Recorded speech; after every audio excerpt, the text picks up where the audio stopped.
One of the things I noticed when I started building structure into my days was that progress didn't always feel stable. Some days, routines flowed naturally.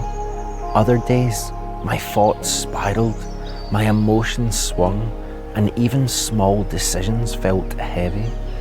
It made me realize that building habits alone isn't enough. There's something deeper controlling everything. The state of our nervous system. During that time, my relationship was falling apart.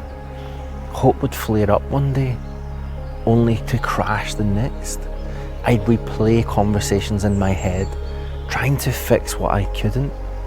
My mind was chaotic, my heart heavy, and for the first time, I truly felt how unstable a nervous system could make everything. Even small routines felt impossible. That's when I realized something crucial. Before you can stabilize your life, you have to stabilize your system. Movement, routines, small daily anchors, they're not just habits. They're what bring your body back into balance, calm your mind, and allow your life to move forward. Without that foundation, discipline alone can't carry you. This is what led me to those weeks when everything felt unsteady. The days when hope and despair swung like a pendulum, and every small choice felt magnified. And it's in that chaos that I started discovering how the routines I was building weren't just habits, they were anchors, keeping my system and my life from collapsing. After my relationship broke down, we actually started dating again in like a few months later, and we were dating for a couple of months, and I was getting hope coming back into my life. I could still see how we could have a future together, and basically we went for a really cool date. We went to Edinburgh, and it was amazing. It was really cool. It was as if we were still back, having that fun times, holding hands, going out for dinner, being silly together. So this is like why I had the hope. Now, with your nervous system, you don't necessarily realise how it is until you maybe have like emotional breakdowns like I did.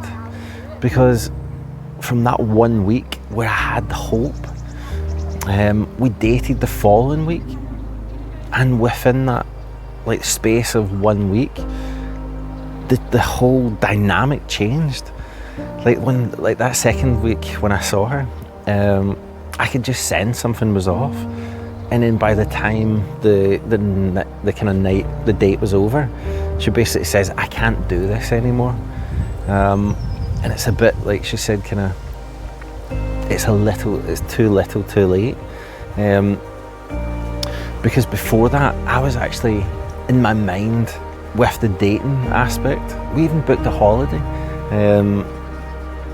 That was like a few months later, and I knew that all I needed was a few months to get my life back on track.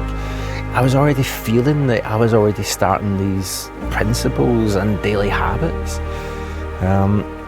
So I knew that I could get myself out of it. But as I said, that time when she just says it's too little too late, that was it. That hope just went from that hope to like no future.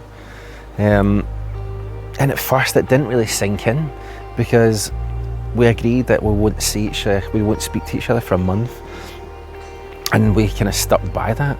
And in my head I had all these kind of hopes, because once I actually did all the kind of work on like archetypes and my personality traits and stuff, like I'm kind of wired to try to think of solutions and plans and schemes of how I can solve issues, solve problems.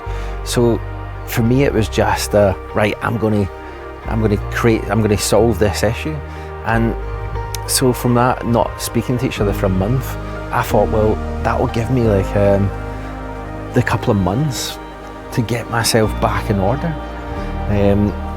to like, yeah, be that kind of person that she needed, because that was it. Like, yeah, I just drifted. I was like procrastinating. I wasn't doing a job that I enjoyed, and I needed to make changes. And she saw that, and as I said in the past couple of ones, that the gap started really hitting, being very obvious, of the difference between her starting her own business, she's doing something purposeful and meaningful, and for me doing a job that I've never really enjoyed. So that gap really did have an impact. So for me, I knew I needed to kind of change my mindset, change my purpose, get myself back on track. And that's what I'm saying about that time. I thought I had that time of us not speaking.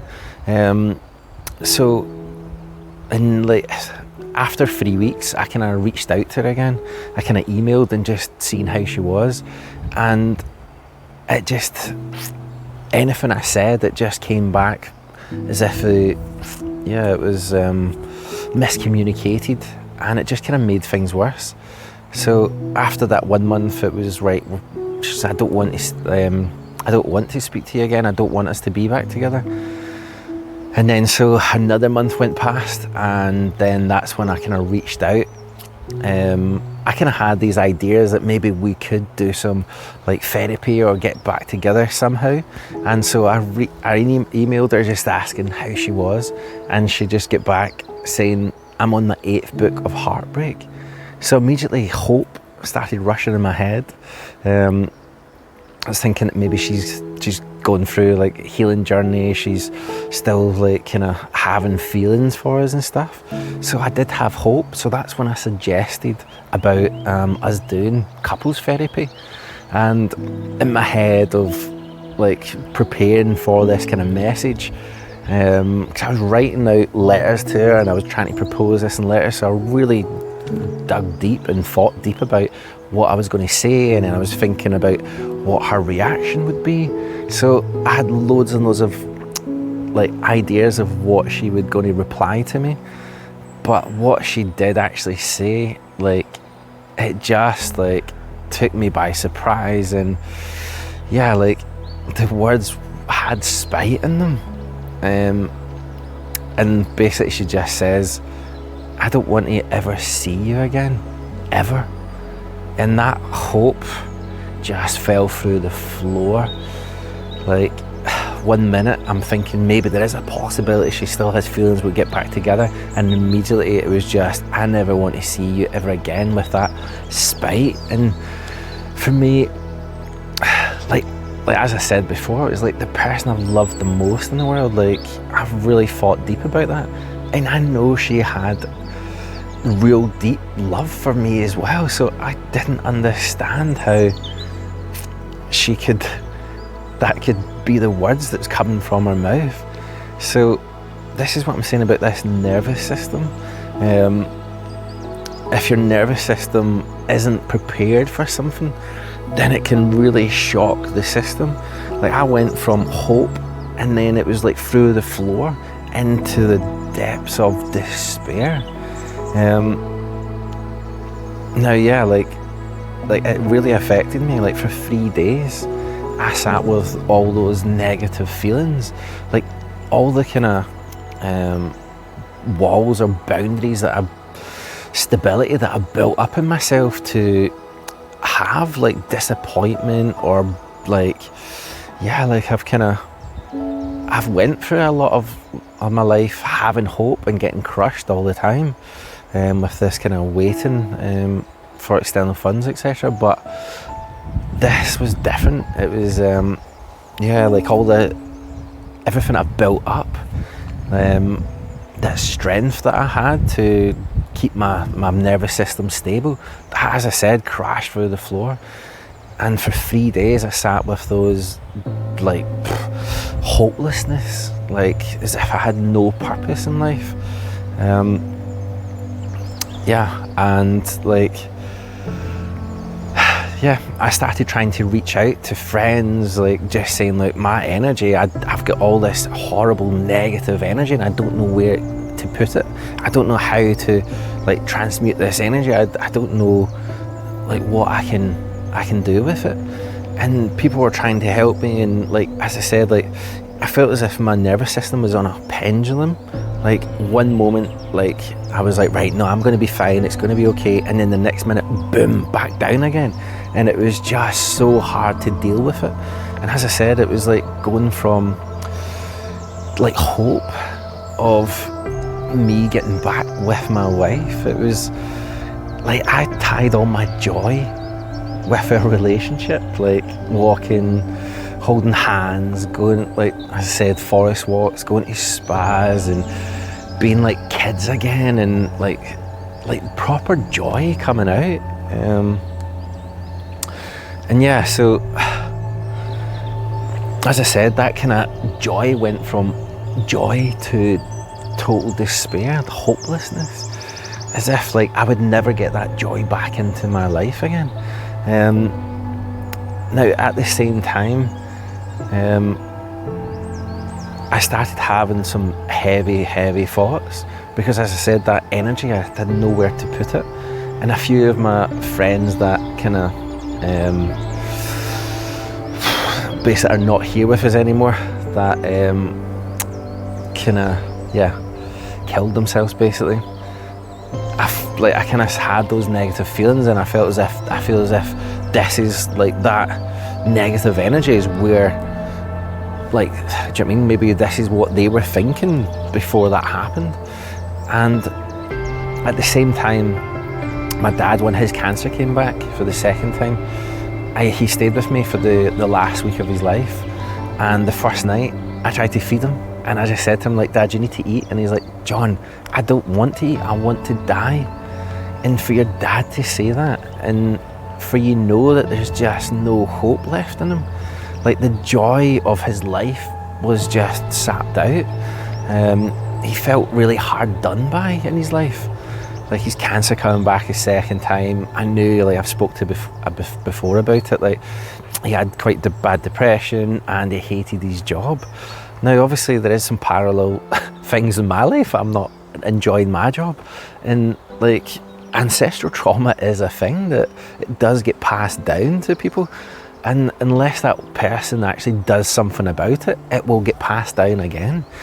So as I said in the last chapter, like, my dad didn't have the tools, the understanding, the information that like the internet and other people have to basically try to kind of cope with these kind of hard, heavy feelings. And this is why I'm kind of being on here, like sharing this deep, heavy, emotional kind of story with you, because like I've kind of went through that kind of pain and despair, and that like not feeling hope in my life, or in like my joy tied up to my wife, and that just getting ripped apart. Yeah, and I kind of knew there was going to be something good coming out of it, because like when I did the conspiracy theories before, I got lost for 3 years, and like 3 years is a long time to get lost in it. And it was like, oh, like, you think this is really cool, maybe you'll like this, and it gets you darker and darker, deeper and deeper. And like my personality became affected, people started avoiding me and stuff like that, and I was annoying myself. But at that time I felt like a pendulum effect, like what I'm just saying here as well, that if there is this much this much darkness in the world, then there also must be the opposite. There must be this much good, or like hope, and that's the pendulum effect. So for me, I went from the darkest of kind of thinking people were evil and stuff, to then projecting it outwards. I'm like, I'm going to find the people that are really good, or I'm going to promise myself to try to be one of them. So I knew that was a tool that I used before. And even if I was trying to project it forward and stuff like that, my nervous system just wasn't stable, and one minute I was like, yeah, I'm going to be fine, and then as I said, the next minute it was like back down again. It was within a minute as well. It was like yin yang, like the pendulum was just like from one extreme to the next. But what I kind of realised is, like, looking at, as I said, I tied my joy with my wife from it, and so the emotions that came with that, like projecting joy, that sadness of like, right, that was my kind of joy with her, to the opposite of the hopelessness and stuff, and that was like that whole sadness and stuff, and then from that sadness I projected it forward again into joy. But it wasn't like I had the vision, and it wasn't of my wife. It was actually what what I want to build. Like, my visions are really detailed, and yeah, like they've been so strong all like for the past, I don't know, like 5-6 years, like of what I want to build. That this is why it's been quite hard for the past 5-6 years, having a vision that you kind of want to go, you know that's what you want to build, and just waiting and procrastinating and not doing anything about it. And that's what my wife like kind of like couldn't deal with that as well, and my nervous system couldn't deal with it. As I said, like I had like getting hopeful of very soon it will happen and stuff, to being crushed again. But what I was saying about that, projecting from that kind of sadness to the joy, I was basically in my kind of resorts that I'm building and seeing people round about me, and I had this overwhelming sense of joy, like overwhelming, and like tears were coming to my eyes with happiness. So for me, that's when I started having like hope again, purpose. It's like, if I could just like hold on to that vision, and I could try to build towards that one step at a time, to start bringing joy back into my life, like consciously choosing it. Like, if I'm not going to have joy with my wife, then how else am I going to bring joy into the world? And that is like through, like, just as I say, small steps, and consciously choosing. I've got my 2 boys, like I've got friends, family. I want to see people, I want to visit different things, like with this YouTube journey as well. I want to reach out to people, I want to do some collaborations, I want to go to retreats, I want to go to, there's a regenerative agriculture course I want to do, like this guy, Richard Perkins in Sweden. I want to go and see him. There's like loads of other people that like I want to meet, and yeah, like festivals and camping and traveling around Scotland, traveling around Australia, traveling around Canada. These are places that I want to visit. I want to like kind of see if I can look at land that I could potentially do something there as well. So that's like for me that kind of hope of just having joy, and as I said, like bringing that one step at a time. So from the vision of having joy and realising that that's what I want to do, one step at a time, I also realised that my nervous system was on shaky grounds, because as I said, like I was still having that joy, but then I kind of swung back down. Like, it's hard to just been from one swing to the other, that you need to actually stabilise yourself. You need to kind of have a level of that's your baseline. Now, like, even though I could project the joy and things forward, that was bringing me one step up to a better baseline. So every time I kind of went down with that kind of sadness or whatever, I didn't go as far down, I just kind of kept building up. But this is where I realised as well that the opportunity of hitting rock bottom is like as I said, like it felt as if I went through the floor, and through that floor, that was loads and loads of years of building up a certain like baseline as such, that I could, like, coping mechanisms, and that just shattered. I felt as if like my personality, like my whole being shattered into 1,000 pieces. But once you hit rock bottom, what you realise is there is an opportunity there. It's like you feel as if your cup, if you've got, like, I used to say an analogy to my wife that my cup was always 99% full. Just any small thing would just make it overflow, and I couldn't handle it. And obviously I started working on trying to empty my cup through like my kind of healing journey to get to the steps of starting to date my wife again. So what I realised is, like, with my wife, I was kind of getting to about 50% of my cup being full, and I had 50% left for my wife. But as soon as she kind of taken herself out of my cup, what I found when I hit rock bottom was that my cup was empty.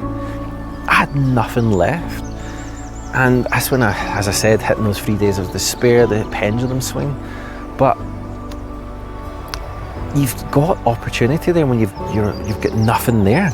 What you can realise is, like, you can consciously choose how to fill your cup back in again. Because we've talked about in these kind of principles before about that if you don't consciously choose what you're filling your day with, that other external factors will fill that for you, or you'll just get brought into bad habits and stuff. So when you've got 0% and you've got the kind of awareness, like what I was saying about my dad never had this awareness or these techniques or principles, that you've got an opportunity to consciously choose what to fill your cup with. And this is where I kind of felt the principles that we've learned really kind of resonated with me. I was like, that's when I really did the unpacking of them. And this is why I'm creating this kind of video blog and book and like kind of 13-week program or whatever with it, because I've tested these principles when I was the lowest. And this is where that's like I've kind of grabbed onto them. I've unpacked the wisdom behind them. And like discipline is actually built in with them. It's like if you do something every single day, the more you do it, the more it becomes second nature. And as I said, with the kind of bad habits, addictions, it's like you need 90 days without an addiction to get over it. So these good habits and these principles, doing that daily, gives you a new baseline. So this is what I'm saying when I'm at rock bottom. It's like when the pendulum swings, it's like you're kind of trying to get your baseline up every time, so you're not getting as low. And what I realised with your nervous system, you need to get back into your body, because everything's in your mind. Like your emotions, like what's happening to you, it's in your mind. So you need to get out of your mind and into your body. And this is when the kind of exercises that I've been doing, the exercise I did when I've started the YouTube journey, I did the 3 days of no eating, 3-day fast. I started with that, and then I did exercises, and then I added in a cold shower routine. Then I've added like healthy breakfast, going for forest walks, and then I did the kettlebell routine and the gua sha routine. So it's just all these small habits that I've added into my daily routine allows me to get back into my body. And going through the kind of heartbreak, as I said, like even though I was getting better, the pendulum was starting to get like smaller and smaller, but there would still be some days that in my head it was just really anxious. And as soon as I came home from work, I was like, right, I'm going to do my exercises, get my cold shower, and then I went out for a walk, and it just really cleared my head. So this is what I'm choosing to fill my cup with, these daily habits that get you into your body, and the principles that I'm kind of trying to share. Now obviously with the YouTube channel that I'm sharing with you, I can notice myself having like my colloquialisms when I say like, kind of. Yeah, I'm trying to get better of not doing that, but I can still see myself doing it. But with the YouTube channel, that's actually a part of my journey as well. It's giving me creative ideas, creative outlet, getting me writing a lot and unpacking all the kind of wisdom from these kind of tools, etc. So that's helped me to finalise my stabilise my nervous system as well. So what I realised is the routines weren't just habits, they were stabilising the system that hosts your life. And as I said, the mind follows your body, the clarity returns once your system's stabilised. That's when you've got your reflections, your deeper insights, and you can see your future self. That's what I'm saying, like with my visions, I could see the future version of myself, and that was the gap that I had of who I knew that I wanted to become. Now, that was going through a lot of reflection, going through this YouTube channel, and unpacking all that wisdom, as I said. So what I realised at that kind of 3 days of despair is that I wasn't trying to become someone new. I was trying to remember who I was. That opportunity of filling your cup from like 0% and consciously choose what you want to fill that in with. That's you also consciously choosing the personality traits, how you were in your past. Like for me, I unpacked all the stories. I was trying to go back to hospitality in my mind of when I was last aligned. Trying to extract what I want to keep in my life. So moving forward, that is the person I will be. Because for a while I thought I was going to have to be someone else. But what I realised is going through all this healing journey, unpacking things, checking when the last time I was aligned and stuff, it wasn't about a new person I had to become, but it was remembering who I've always been and just getting rid of all the bad habits, all the kind of the baseline that I already had. That once my wife said that, it crushed all that down. It went right through the floor, and it gave me the opportunity to choose the person that I wanted to, the wee John, the wee Righto, the jolly John, the person that I've always kind of been deep down in my core. Like once that whole joy get ripped out because I've tied it in with my wife, the joy's still been there, it's still been in me. I just had to find it again. And as I said, consciously choose to live a kind of more joyful life moving forward. Now, what I was saying about like going through all these principles and unpacking them, like I just went through this, and now I'm reflecting back and I'm trying to put it into a book or like do it again through these the YouTube channels. And that kind of reminds me of the kind of Matrix. I know I've kind of talked to the Matrix, but like for me, there's just some really deep insight with it all. It's like the first time you watch it is really cool, but then you watch it a second time, the third time, and then even more, and there's more that you learn from it, there's more that you unpack, there's more that it reflects real life or like in certain aspects, and there's deeper meanings from it. So that's what I'm saying about these principles, like going through all what I've kind of went through in my healing journey, and this kind of thing is there's deep wisdom from it. So I'm wanting to take that deep wisdom and then, as I said, like create something with it, because it's really helped me. And as I said before, my dad never had the tools for him to go through to make any changes in his life, and obviously my friends that killed themselves, like with all that negative energy and nowhere to put it. It's like it was hard to go through that, but like as I said, in my kind of archetype, the kind of personality, the kind of person I am, the way I'm wired, that I'm wired to transmute like kind of pain and experiences into something tangible, something that you can use, something that then you can have clarity in your mind to move forward. And that's what I'm trying to do. It's like through my journey of that healing, that pain, that procrastinating, this waiting for external funds to happen, etc. Through that, I've now managed to transmute and have a direction, having a clear path of this is where I'm wanting to go. I'm wanting to write a book. I want to take it down, do retreats and kind of going down that kind of thing. So yeah, this is where the next stage of the story begins as well. So it's not actually with breakdown, but with rebuilding from the inside out. So from here, the next chapter we're going to focus on is the shifts from reacting to chaos to understanding the systems that shape your life.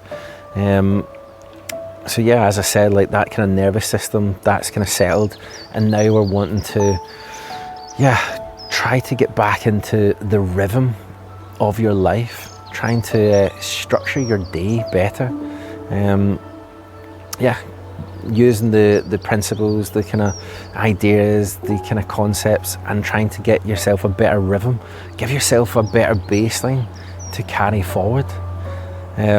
So yeah, I know this video is a wee bit long and it's been quite deep and quite emotional, but I feel as if it is a story, it is a kind of